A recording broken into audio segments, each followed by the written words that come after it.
قرآن ہے میرا رہنما، قرآن شفا ہے، نور ہے قرآن، جلا دل کی میرا قرآن، رضا رب کی میرا قرآن، قرآن قرآن۔ الحمدللہ رب العالمین والصلاة والسلام علی سید المرسلین، اما بعد فاعوذ باللہ من الشیطان الرجیم، بسم اللہ الرحمن الرحیم۔ الصلاة والسلام علیک یا رسول اللہ وعلی آلک واصحابک یا حبیب اللہ، الصلاة والسلام علیک یا نبی اللہ وعلی آلک واصحابک یا نور اللہ۔ میٹھے میٹھے اسلامی بھائیوں اور مدنی چینل کے ناظرین، سلسلہ ہے ایک قصہ ہے قرآن سے۔ قرآن ہے میرا رہنما، قرآن شفا ہے، نور ہے قرآن، جلا دل کی میرا قرآن، رضا رب کی میرا قرآن، قرآن قرآن۔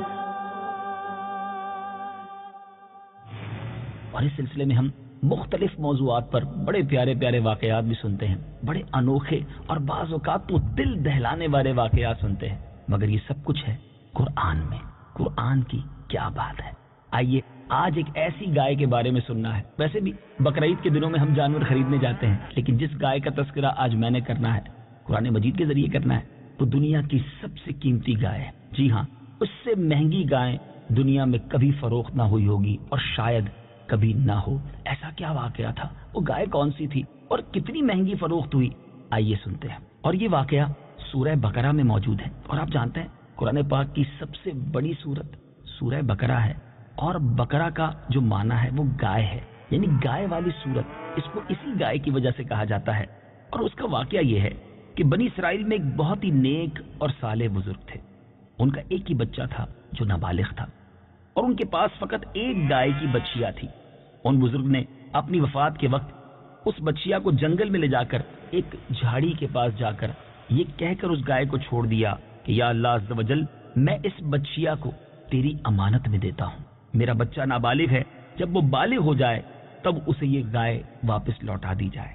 اس کے بعد ان بزرگ کی وفات ہو گئی، اور بچیا جو ہے وہ بھی بڑی ہوتی گئی، ادھر وہ نوجوان بھی جو ہے وہ بالغ ہو گیا۔ تو اس کی ماں کہ اس نے خوب خدمت کی، بڑا ہی فرما بردار، بڑا ہی نیکوکار تھا۔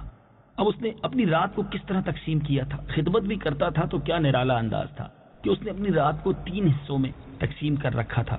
ایک حصے میں سوتا تھا، ایک حصے میں ماں کی خدمت کرتا تھا، اور ایک حصے میں رب کی عبادت کرتا تھا۔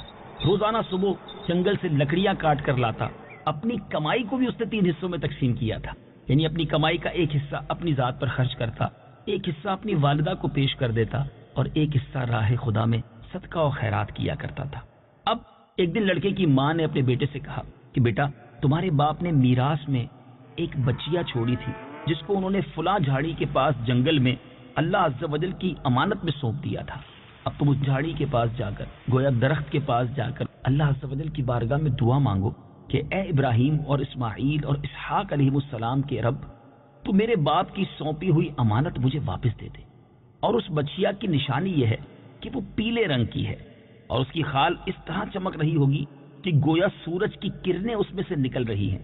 یہ سن کر لڑکا جنگل میں اس جھاڑی کے پاس گیا اور دعا مانگی، تو فوراً ہی وہ گائے دوڑتی ہوئی آ کر اس کے پاس کھڑی ہو گئی، اور یہ اس کو پکڑ کر گھر لایا۔ تو اس کی ماں نے کہا بیٹا، تم اس گائے کو لے جا کر بازار میں 3 دینار میں فروخت کر ڈالو، لیکن کسی گاہک کو میرے مشورے کے بغیر نہ دینا۔ ان دنوں بازار میں گائے کی قیمت جو تھی وہ بھی 3 دینار ہی تھی۔ بازار میں ایک گاہک آیا جو در حقیقت ایک فرشتہ تھا۔ اس نے کہا کہ میں گائے کی قیمت 3 دینار سے زیادہ دوں گا، مگر کسی سے مشورہ نہ کرنا۔ وہ فرما بردار تھا۔ ماں نے کہا تھا بیٹا، میرے مشورے کے بغیر نہ بیچنا۔ حالانکہ آفر زیادہ کی تھی، مگر اس نے کہا نہیں، میری ماں نے مجھے یہ فرمایا ہے کہ میرے مشورے کے بغیر کسی کو گائے نہیں فروخت کرنی۔ وہ اپنی ماں کے پاس آیا۔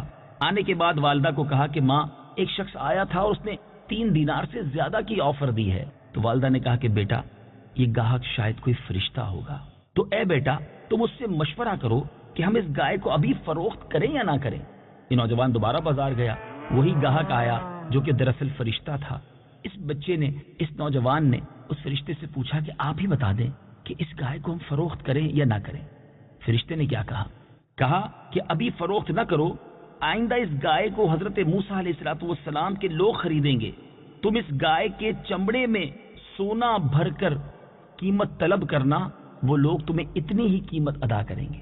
آپ سوچ رہے ہوں گے کہ کیوں اتنی مہنگی گائے خریدی جائے گی؟ یہی تو اس واقعے کا ایک ٹرننگ پوائنٹ بھی ہے اور خاص بات بھی ہے، کیونکہ ایک اور واقعہ اسی دور میں پیش آتا ہے جس کی وجہ سے یہ گائے بہت قیمت دے کر خریدی جاتی ہے بڑی عجیب و غریب بات کہ اتنی قیمت کوئی کیوں دے گا، لیکن ماجرا یہ ہوا کہ چند دنوں کے بعد بنی اسرائیل کے ایک بہت مالدار شخص جس کا نام عامیل تھا، اس کے چچا کے دونوں لڑکوں نے مل کر اسے قتل کر دیا۔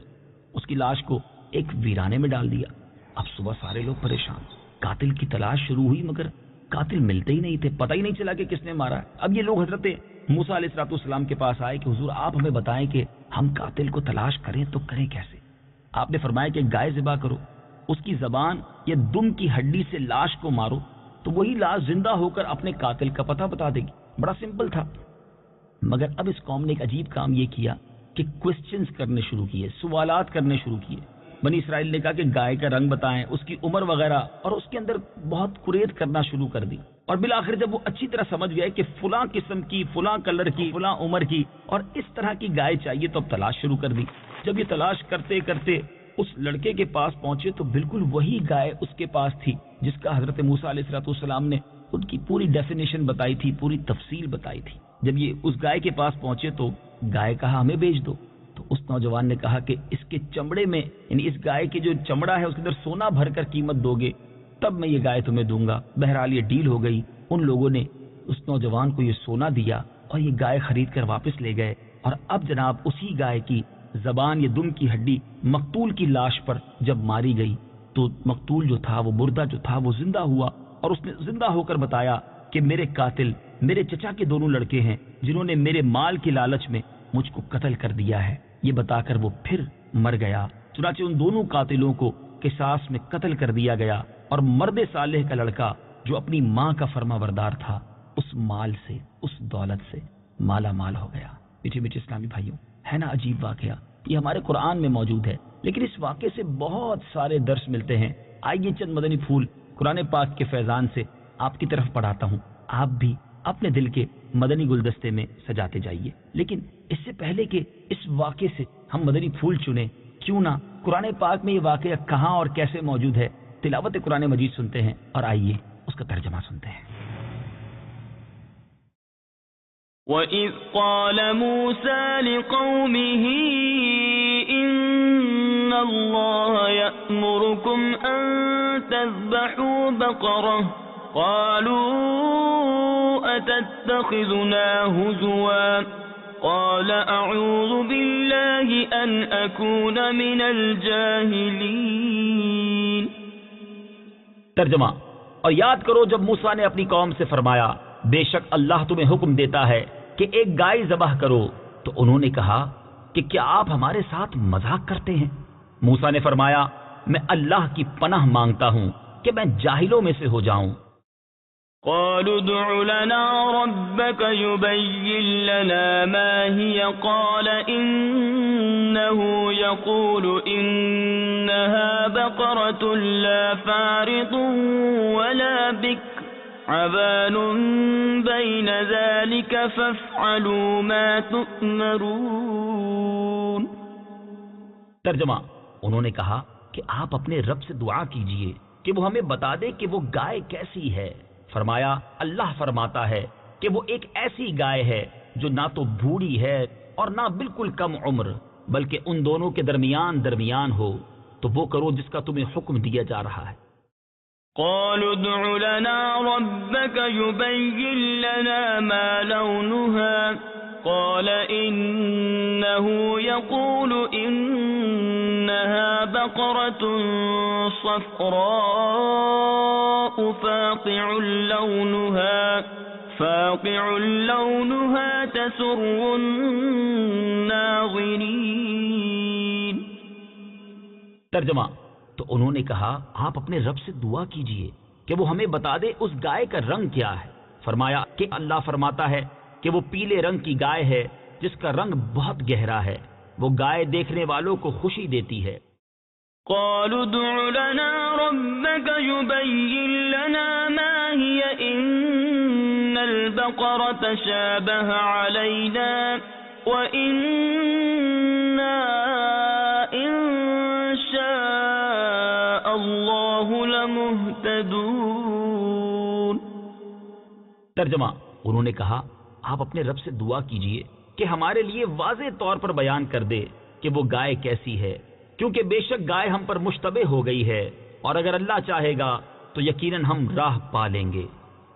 قال إنه يقول إنها بقرة لا ذلول تثير الأرض ولا تسقي الحرث مسلمة لا شية فيها قالوا الآن جئت بالحق فذبحوها وما كادوا يفعلون۔ ترجمہ، موسیٰ نے فرمایا اللہ فرماتا ہے کہ وہ ایک ایسی گائے ہے جس سے یہ خدمت نہیں لی جاتی کہ وہ زمین میں ہل چلائے، اور نہ وہ کھیتی کو پانی دیتی ہے، بالکل بے عیب ہے، اس میں کوئی داغ نہیں۔ یہ سن کر انہوں نے کہا اب آپ بالکل صحیح بات لائے ہیں۔ پھر انہوں نے اس گائے کو ذبح کیا، حالانکہ وہ ذبح کرتے معلوم نہ ہوتے تھے۔ وَإِذْ قَتَلْتُمْ نَفْسًا فَادَّارَأْتُمْ فِيهَا وَاللَّهُ مُخْرِجٌ مَا كُنْتُمْ تَكْتُمُونَ۔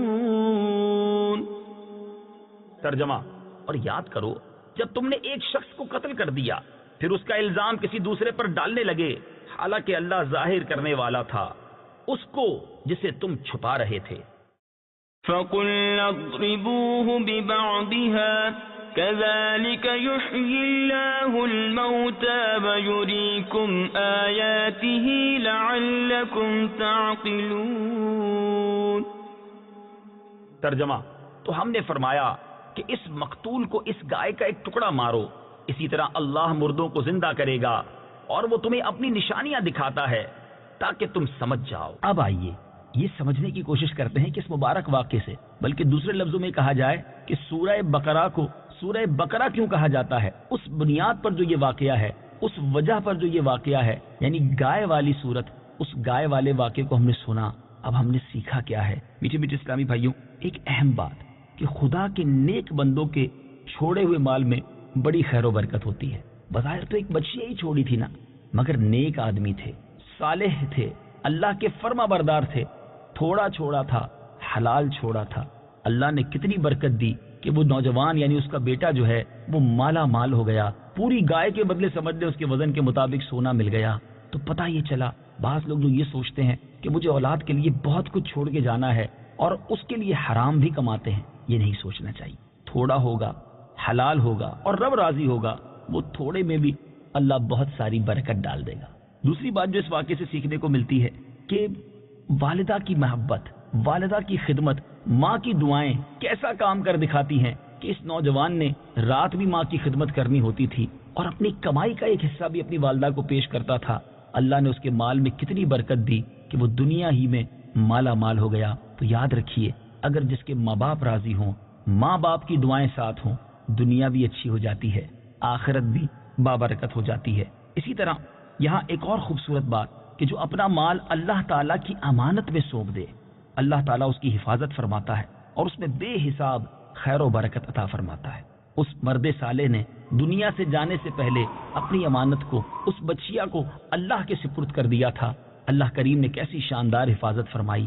ہمیں بھی چاہیے اپنے مال کو، اپنے اسباب کو، اپنے گھر بار کو رب کے سپرد کر دینا چاہیے، اس کی امانت میں سونپ دینا چاہیے۔ جبھی تو گھر سے نکلتے وقت کتنی پیاری دعا ہمیں احادیث کے ذریعے گویا سکھائی گئی ہے، بسم اللہ توکلت علی اللہ، کہ میں اللہ تبارک و تعالیٰ کے سپرد کر کے اپنے گھر بار کو اور اپنے مال و اسباب کو جا رہا ہوں۔ تو یہ وقتاً فوقتاً ہمیں رب کے سپرد کرتے رہنا چاہیے۔ وہ کافی بھی ہے، وہ شافی بھی ہے، اور وہ امانتوں کو ضائع نہیں فرماتا۔ اسی طرح میٹھے اسلامی بھائیوں، ایک اور خوبصورت بات حضرت مولا علی کرم اللہ تعالیٰ وجہ الکریم فرماتے ہیں جو پیلے رنگ کا جوتا پہنے گا وہ ہمیشہ خوش رہے گا اور اس کو غم بہت کم ہوگا، کیونکہ اللہ تعالیٰ نے پیلی گائے کے لیے فرمایا ہے تسر الناظرین۔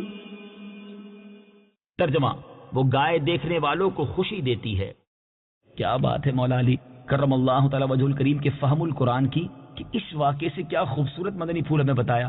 شاید آج بہت سارے مدنی چینل کے ناظرین کو یہ راز پتہ چل رہا ہوگا کہ امیر اہل سنت بھی اور دعوت اسلامی کے بہت سارے مبلغین بھی پیلے رنگ کے چپل کیوں پہنتے ہیں، تو وہاں اس کے پیچھے یہ قول ہے، اور علماء کہتے ہیں کہ جہاں پیلے رنگ کا چپل فکریں غم دور کرتا ہے، وہاں کالے رنگ کے جو چپل ہیں وہ نہیں پہننے چاہیے کہ وہ فکروں کو بڑھاتے ہیں۔ اس سے کوشش کیجئے، احتیاط کیجئے گا۔ ایک اور خوبصورت بات پتہ چل رہی ہے کہ قربانی کا جانور جس قدر بھی زیادہ بے عیب، خوبصورت اور قیمتی ہو، اسی قدر زیادہ بہتر ہے۔ ماشاءاللہ، جب بھی قربانی کریں اللہ کی راہ میں تو دل کھول کر خوبصورت جانور تلاش کریں۔ ہاں، اس میں ایسا نہیں ہونا چاہیے کہ اس لیے بڑا جانور لے رہا ہوں، اس لیے خوبصورت جانور لے رہا ہوں کہ لوگوں میں واہ واہ ہو، ذرا محلے میں نام ہو جائے۔ نہیں نہیں، ہمیں جو بھی عمل کرنا ہے اللہ کی رضا کے لیے کرنا ہے، اللہ راضی ہو جائے اس لیے خرچ کرنا ہے۔ انشاءاللہ اس کی بے شمار برکتیں ملیں گی انشاءاللہ عز و جل۔ اگلے سلسلے میں ایک اور روحانی، ایک اور نورانی، ایک اور بہت ہی انوکھا واقعہ لے کر حاضر ہوں گے، کیونکہ قرآن اس قدر خوبصورت کتاب، اس قدر سرچشمہ ہدایت ہے کہ جا بجا بہت خوبصورت واقعات اس میں ہم سب کے لیے موجود ہیں۔ سلسلہ ہے ایک قصہ ہے قرآن سے۔ اگلے سلسلے میں پھر ملاقات ہوگی، جب تک کے لیے نیت کر لیجئے کہ روزانہ قرآن پاک کی کچھ نہ کچھ آیات کی تلاوت بھی کریں گے، ترجمہ بھی پڑھیں گے، اور انشاءاللہ تفسیر صراط الجنان کے فیضان سے بھی اپنے دلوں کو منور کریں گے۔ صلو علی الحبیب صلی اللہ تعالی علی محمد صلی اللہ علیہ وسلم۔ قرآن ہے میرا رہنما، قرآن